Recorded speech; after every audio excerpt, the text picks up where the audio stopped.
Hello, মডিফায়ারের উপর নতুন একটা ভিডিওতে স্বাগতম। তো আজকের ভিডিওতে আমরা মডিফায়ারের সংক্রান্ত নতুন একটা টপিক নিয়ে আলোচনা করব এবং আমাদের টপিকটার নাম হচ্ছে ইনফিনিটিভ।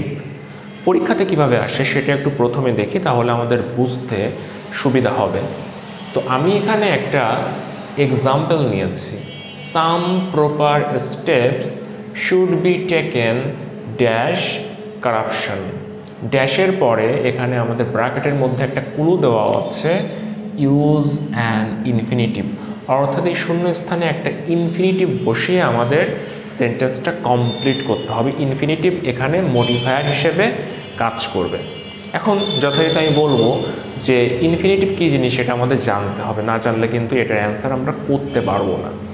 তো ইনফিনিটিভ মানে হচ্ছে, আমরা খুব সংক্ষেপে জানি, টু প্লাস V1, অর্থাৎ টু এর পরে ভার্বের প্রেজেন্ট ফর্ম, এই ব্যাপারটাকেই বলা হয়ে থাকে হচ্ছে ইনফিনিটিভ। সাধারণত আমরা কিন্তু জানি যে প্রিপজিশনের পরে সাধারণত ভার্বের সঙ্গে আইএনজি যুক্ত হয়, বা শুধুমাত্র টু এর ক্ষেত্রেই এর ব্যতিক্রম ঘটে, টু এর পরে ভার্বের প্রেজেন্ট ফর্ম বসে। তো এখানে যেহেতু ইউজ অ্যান্ড ইনফিনিটিভ আছে, আমরা চোখ বন্ধ করে দিয়ে দিলাম টু, এবং এরপরে একটা ভার্বের প্রেজেন্ট ফর্ম বসাইতে হবে। এখন কোন ভার্ব আমরা দিব? প্রেজেন্ট ফর্ম তো আমরা দিলাম, বাট সে ভার্বটা কী হবে, সেটা আমাদের চুজ করতে হবে। সেন্টেন্সটা পড়ে সেন্টেন্সটার অর্থ বুঝে অর্থ সঙ্গতিপূর্ণ একটা ভার্ব আমাদের সিলেক্ট করতে হবে।